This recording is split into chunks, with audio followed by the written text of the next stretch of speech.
Assalamualaikum, bersama saya Letnan Colonel Ismail Manggil dan rakan penyampai, dan saya Letnan Siti Ramizah Muhammad Khalid dalam Capsule APM edisi 19 Januari 2022, rangkuman berita dan informasi APM sepanjang minggu.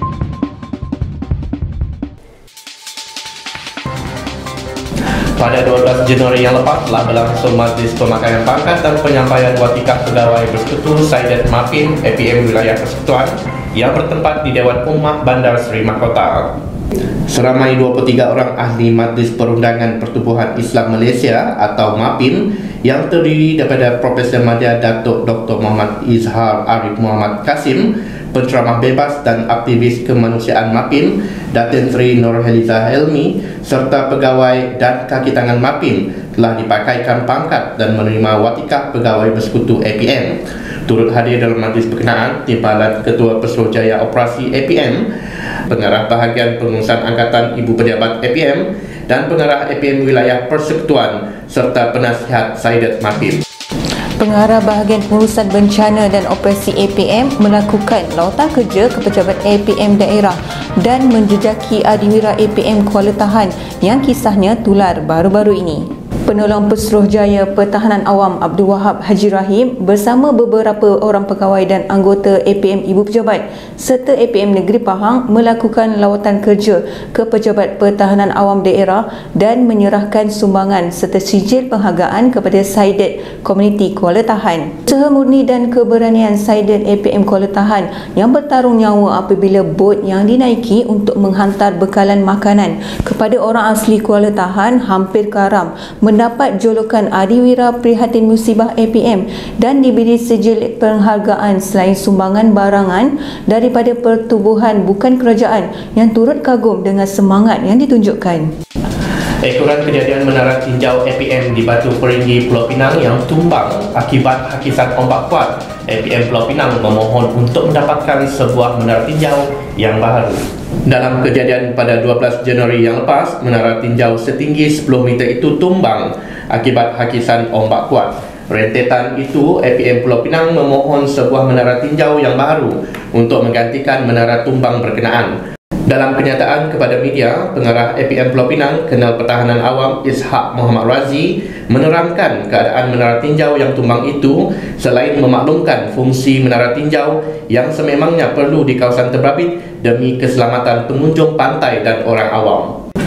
Pengarah Bahagian Pengurusan Bencana dan Operasi APM menghadiri majlis pelancaran lagu Kita di Sisimu oleh My FM, radio kerjasama dengan Rescue Union yang dicipta khas sebagai penghormatan kepada mangsa banjir dan sukarelawan bertempat di Viva Shopping Mall, Kuala Lumpur.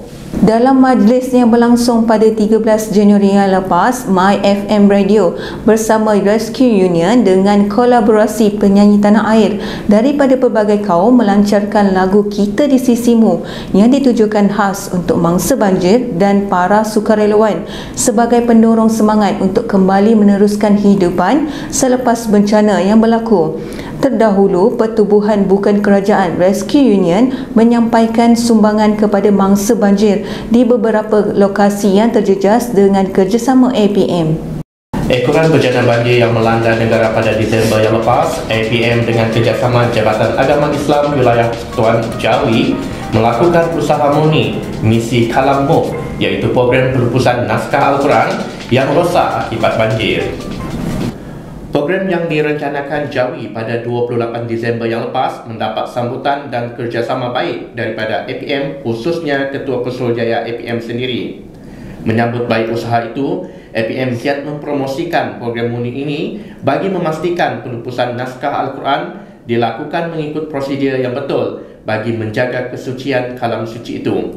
Inisiatif ini telah menarik minat KLFM untuk menemu bual penolong Pesuruhjaya APM Abdul Wahab Haji Rahim dalam mendapatkan info lanjut tentang program berkenaan. Keterlibatan APM dalam program ini termasuklah membantu pihak Jawi mengumpul naskah Al-Quran dan menghantar ke lokasi untuk proses pelupusan serta membantu pihak Jawi melepaskan abu Al-Quran ke laut atau sebarang kaedah yang ditentukan. Untuk segmen Apa yang Viral kali ini, kami paparkan video bencana tsunami yang melanda Tonga pada 15 Januari yang lepas. Bencana tsunami tercetus dipercayai akibat letusan gunung berapi dasar laut pada 12.27 tengah hari yang turut dirakam melalui kamera satelit. Apa yang boleh kita simpulkan, bencana tidak mengira masa dan lokasi. Oleh itu, sentiasa peka dengan amaran bencana dan bersiap siaga dengan sebaran kemungkinan bencana yang berlaku.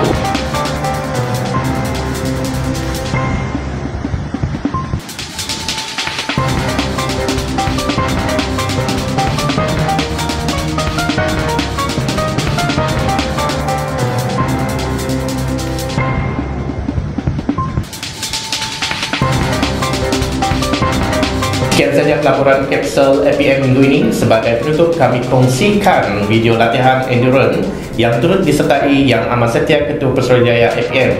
Salam hormat dan Assalamualaikum.